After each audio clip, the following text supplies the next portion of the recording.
Good evening, everybody. My name's Nigel Hines. I'm executive producer for 1418 Now, and I'm delighted to welcome you all tonight to the Imperial War Museum for the London launch of Simon Armitage's book, Still.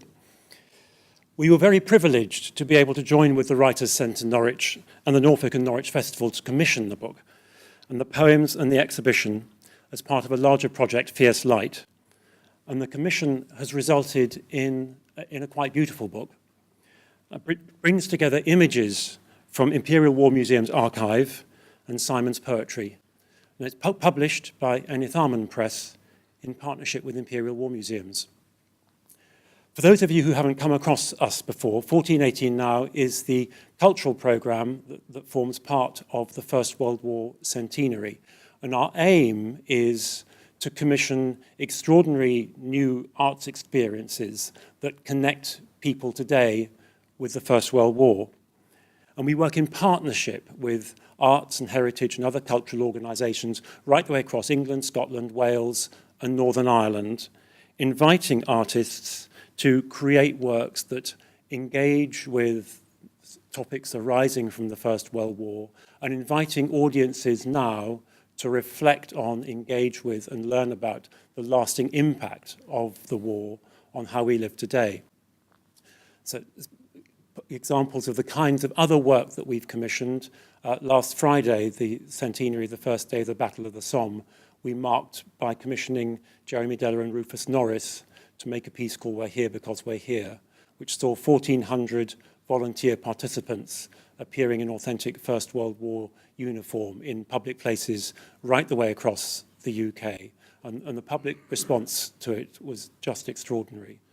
And on Wednesday last week, I was up in Perth for the opening at the Black Watch Museum of an installation of 500 of the Tower of London poppies that we're touring throughout the UK during the period of the centenary.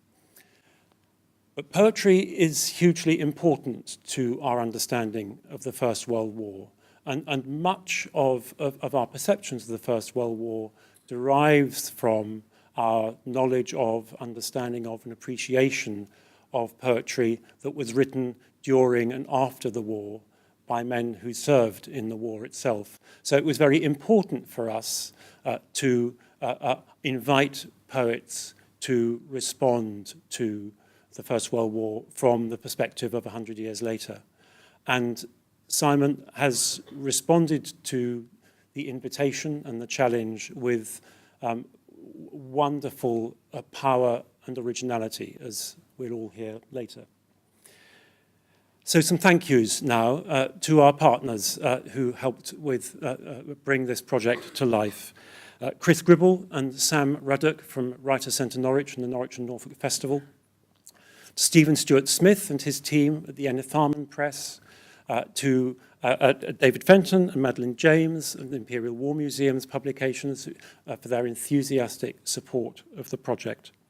And we're delighted that they, together with David Gilbert, the chairman of Norwich Writers' Centre, are all with us today. Our thanks, as always, go to our core funders, to the Heritage Lottery Fund, to Arts Council England, Department for Culture, Media and Sport, and to our partners, the Imperial War Museums. Their wholehearted support of what we do makes everything we do possible. Later, in the second part of this evening's event, Simon will read extracts from Still and from his selection of poets from the First World War. But to begin with, a panel discussion. And I will introduce you to the panel and then gracefully leave the stage, or as gracefully as I can. On your far left, Simon Armitage, needs no introduction tonight. Next to him, Martha Carney, who is going to chair tonight's discussion, presenter of BBC's The World at One. Next to her, Nigel Steele, who is the IWM's principal historian. And closest to me, Alan Wakefield, who is the section head of photography at Imperial War Museum. And as you will hear, the interplay between images and poetry is key to tonight. So, Martha, over to you. Thank you very much.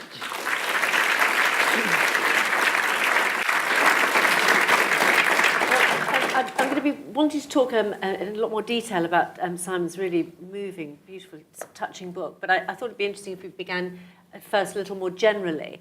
And I wanted to begin with you, Nigel, and asking why you think that the First World War was such a defining time culturally. Well, I think for Britain, it came at a very important time when Britain had a very powerful, strong world role. But at the same time, it delivered an industrial conflict, a war which had not been anticipated and no one had seen the like of before. And it stopped the country literally dead in its tracks, and they had to come to terms with that. And I think it left a deep-seated legacy across the country where people came to terms with modern warfare and modern life in the 20th century, which is very profound and is one of the reasons we still feel it so much today. And left us with an extraordinary legacy of war poetry. Yeah, I don't think it's an accident that we still turn to those poets and that they are so studied in, right from school. I mean, I think there's a misunderstanding sometimes that the poets of the First World War were the first poets to notice that war was not a nice thing, and it's sort of gory and bloody business. You can go right back to Homer to find that out. I think what happened though on this occasion was that probably for the last time, trained literary minds were also on the front line of conflict. It's difficult to envisage a time when that would happen now, when people were taking an MA in creative writing and out there in the trenches or the contemporary equivalent. And I think that as Nigel talked about the industrial, suddenly this catastrophic industrial scale of war, where whatever humanity there was when people had to face each other in combat was taken away. And I think that in some ways they were the bloggers and the tweeters of their day. They were sending first-hand accounts of the conflict back relatively instantaneously and undermining a more mediated message through the government. And I think that's why those poems were so surprising and shocking at the time, and why they still carry such heat.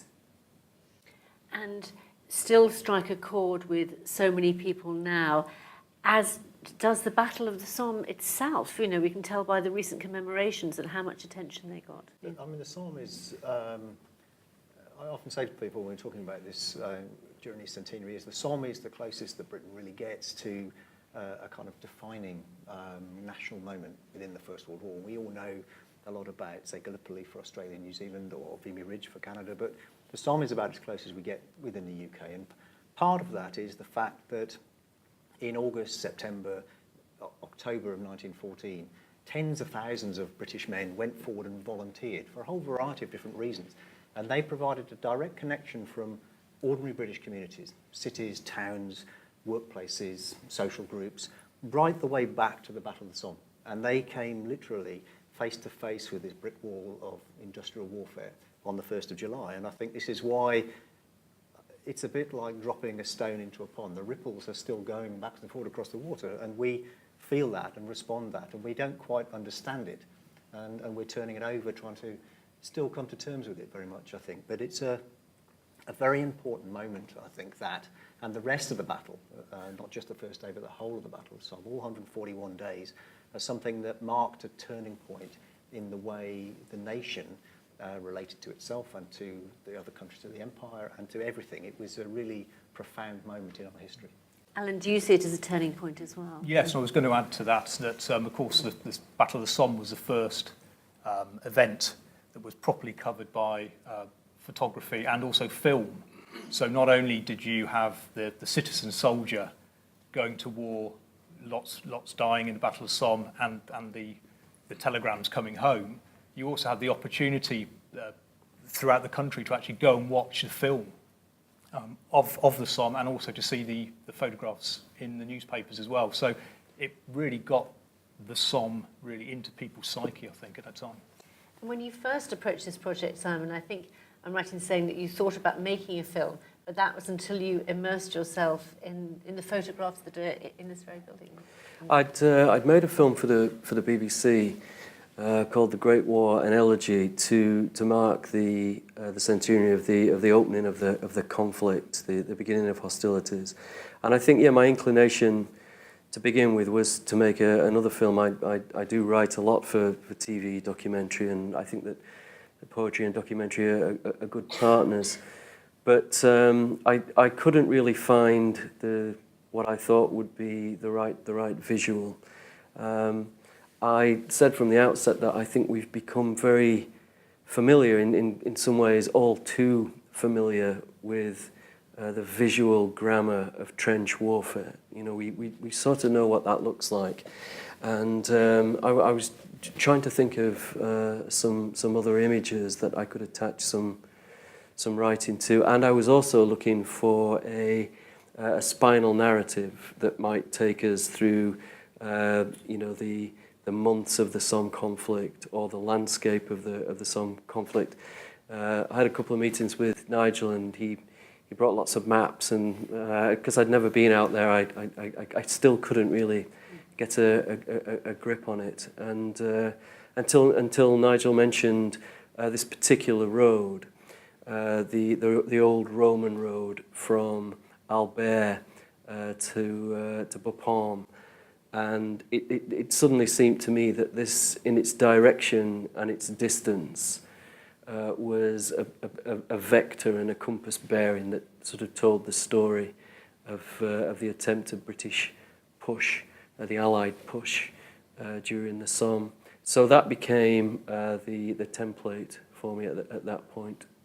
And drawing a lot on the photographs which you've studied at great length. And I must say, I think probably a bit like Simon, I had no idea that these aerial photographs existed, and it's fascinating how they came about. Yes, I mean, the Imperial War Museum is very lucky in that we've got a collection of about 120,000 glass plate negatives, the original glass plates. These are the actual glass plates which were exposed while the aircraft were flying over the Western Front. And they're fantastic things just to hold one of those in your hands, because it's just a piece of history. And we're the only institution in the world that have got a large collection of these glass plates.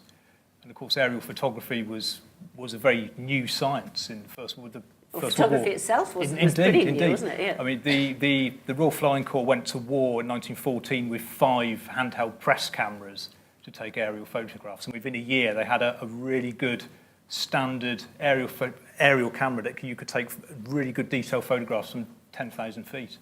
And is it right that some of the people who are taking the pictures also would be in charge of the gun on the aircraft as well? That they were this is the thing. Obviously, there's in a two-seater aircraft, you've got the pilot. He's just in charge of keeping the plane in the air. The observer, yes, he has 2 roles if you're doing aerial reconnaissance. It is basically doing the camera operation, but if you're attacked, he's also got the role of manning the machine gun to try to stop the aircraft being shot down. And of course, if you're doing an aerial reconnaissance flight, you're really vulnerable, because you have to fly at a set speed, at a set altitude, in a straight line to actually get the photographs. And what was it about the photographs that made you so inspired, Simon? I mean, looking at them, some of them before any bombing had taken place, weren't they? Well, originally I was interested in them because I thought there wouldn't be very many, and so I said to Alan, "Could you get them out?" And thinking there'd be sort of 9 or 10, and that's when I saw the noughts on the end of the figure. Well, I have to admit that some of them are very beautiful. They are still, so there's there's no apparent conflict taking place. Some of them are pre-bombardment, so they describe a fairly pastoral landscape. Some of them, at least from a distance, aren't that detailed, and so they struck me as pages that I could write onto, and they weren't too fussy either. It was only then when I sat down with Alan and he started pointing out what various things were if you looked hard at them. For example, these sort of crenellated lines were the trench positions and the supply trench positions, and then some of the photographs had got these sort of white smears across them, and I thought they were faults in the negative. They turned out to be shell bursts, and it's quite difficult to find a photograph that doesn't have some of those shell bursts on them. But again, I think it was something to do with the fact that, you know, that they were taken from the air. There was some moment of calmness and reflection going on as people looked down onto this, you know, the total land that people were fighting for.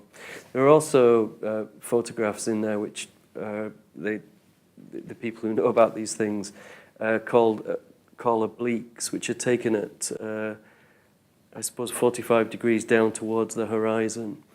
And they are particularly beautiful because they often show a destination or, you know, a place where you've come from. So it's a combination of cartography and sort of innocent artistic interpretation. A lot of the photographs as well have got handwritten annotations on, you know, so that there's a sort of this human note to them. It feels very pre-mechanized, pre-digital, pre-science.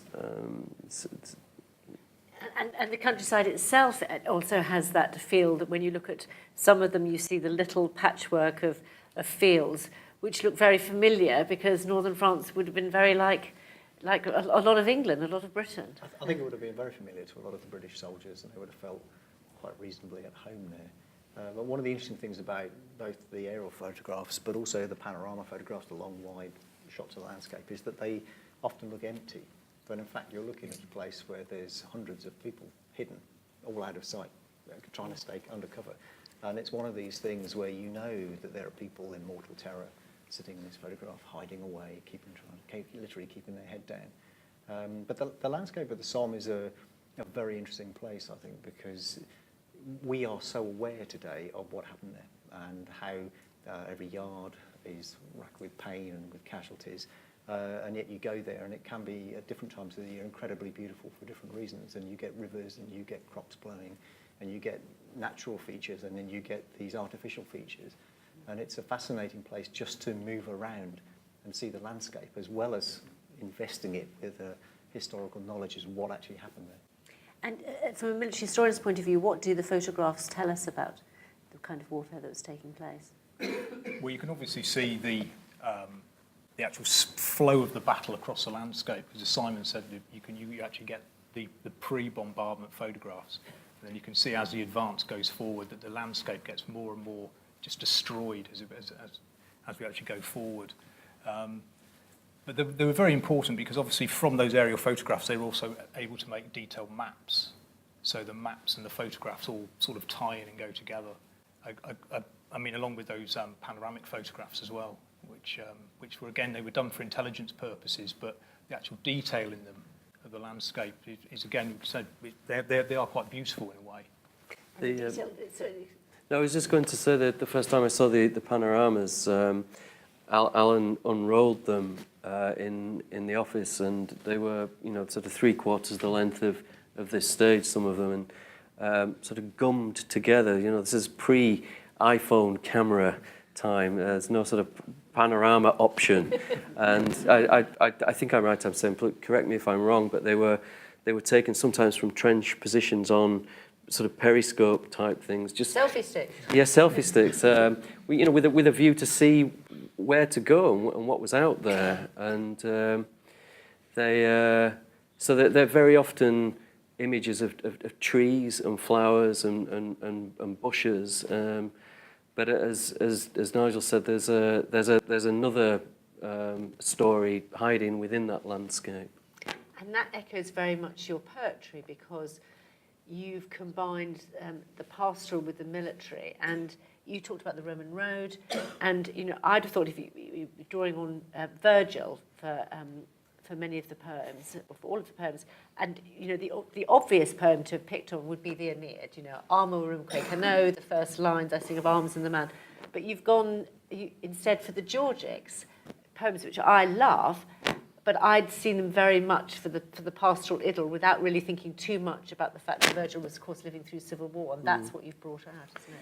Yeah, I wanted to do something contrary, because that's what poets do, and I didn't just want to meet the commission head on. You know, so here is a photograph, and I will write the caption for it.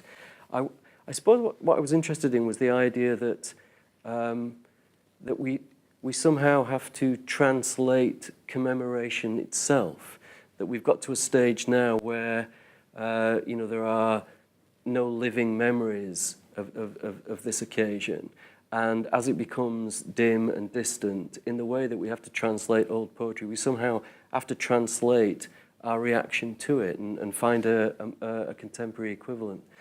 So I'd been working on ancient poems about conflict, and I was thinking about Homer, and I was thinking about Virgil, and you were right, the Aeneid would have been the obvious place to go, I think. But the more and more I looked at the photographs, what I saw there was land and soil and territory, and at the end of the politics of the war, what people were after was terra firma, the thing that feeds us and sustains us and that we live upon. And Virgil's Georgics, for all that they seem to be a manual of olive cultivation and beekeeping and animal husbandry, are quite subtle discourses on nationhood and society and tolerance and the way that we live in harmony or not with the earth. So I think I imagined that what would happen when I put them next to the photographs is that they would set up quite a peculiar resonance, an oblique relationship, if you like. It certainly does that, and the fourth Georgic, which I know very well because it's about beekeeping, but you bring out, it's about the bees going out to battle. It's the bees striking with their spears. It's very military, isn't it? That's right, and I think the two things started working together then. I was finding pieces in the Georgics that I realised would automatically fit with a particular photograph that Alan had showed me, and then I sort of went in search of other photographs that might fit other sections. And sometimes the sections and various phrases in Virgil seem almost too on the nose, and I think particularly of the ploughman being aware of digging into the earth and being aware that future generations might find rusty helmets or swords, which of course happens all the time now, doesn't it? That's right, and it certainly happens in, as I understand it, in the Somme, that there is still a very unholy yield and harvest on occasions when things are coming up through the earth. Yes, which must be very strange for the people living there now. I mean, it must have been passed down from generations of stories, but to have the physical objects themselves to remind them of that bloody, bloody past. They do, and they literally continue to bubble to the surface. They rise to the surface as the fields get turned over and ploughed every year. And I've been out many times with people who have much better eyesight than I do, who you see literally walking the front line, and people they're just picking it up as they go along, and they end up with shell fragments and shrapnel balls and plungers from shrapnel shells and all of these things which just keep coming to the surface. But it struck me when we looked at what Simon's done, that one of the nice things is that the soldiers themselves, many of those soldiers, would have responded to this, because the First World War was a very literate time. And we've talked about the poetry which they wrote, but also they wrote a lot of letters and they read a lot of books, and people carried things in their pockets. And I think this is a wonderful medium to use to respond to this, because it's one they would have been very familiar with in both the original language and in a translation. And I think it's a great way to actually bind into them and their experience by actually giving them back something that they would have recognised. And Alan, what did you think when you saw this and the photographs which you know so well, but being echoed by Simon's poetry? Yeah, I think it's an excellent project, because in a way we get very used to just using the photographs as pure historical documents to illustrate historical facts, books, documentaries, etc. So working with Simon, it's a really, really good, interesting way to use the collections in a totally new way. We had a creative writer, Roma Turner, came in and actually did some creative writing around photographs, so finding factual photographs and then writing fictional narratives around them. So that was another way to use the collections in a totally different way, and it's really, really good. Really good. I went out to the Somme to read the poems in situ, and what I found astonishing was that, you know, other than sort of decoration here and there, many of those landscapes, from a cartographical point of view, are very, very similar. I could stand there with some of the aerial photographs and look out across the landscape and still see many of the landmarks and use them for a bit of orientation. And it was peculiar as well, because I'd you know, concocted the poems at some distance from the actual landscape, and I found it very haunting being there. I find it a very ghostly place. I don't know what it's like living there, but I wouldn't want to live there. And the you know, the cemeteries are cemeteries. They're not graveyards. They're not British graveyards with their sort of broken old moss-coloured stones. They are you know, serried and clean, and when I was there anyway, largely empty. And I think the other thing with the Somme is that because it's all built on a chalk landscape, is the battle itself literally turned up hundreds of bits of white chalk.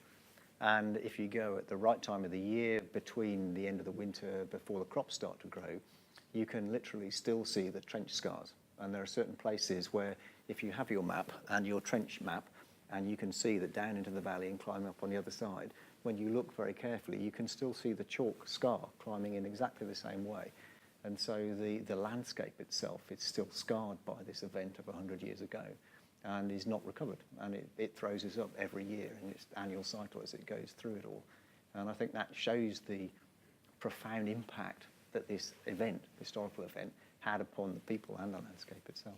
And actually, in a way, it's a very apt metaphor for what I think is happening now, which is, I think, the commemorations are throwing up all sorts of memories and bits of family history. I was just talking to somebody at the BBC today who's a Catholic from Belfast who discovered that his grandfather was a Protestant, a big shock from somebody from West Belfast, but also that he'd fought at the Somme.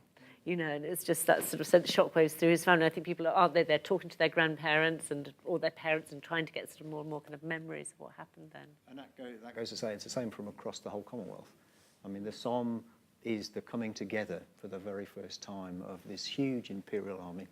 So you find the Australians and the New Zealanders come out from Gallipoli and discover, having thought they'd had a tough time there, what modern industrial warfare really is when they hit Pozieres, and then the Canadians take over a month later and they follow through, and you get the Newfoundland Memorial Park, which probably many people in the audience will have seen and visited, is the place where this tiny little independent comes to Dominion, makes it mark and buys the landscape, keeps it there as a permanent memorial to what their people go through. And I think it has this resonance throughout the wider British family as to what the Somme does in 1916 in defining modern warfare and how national communities respond to that. It still really does have that resonance, doesn't it? Mm.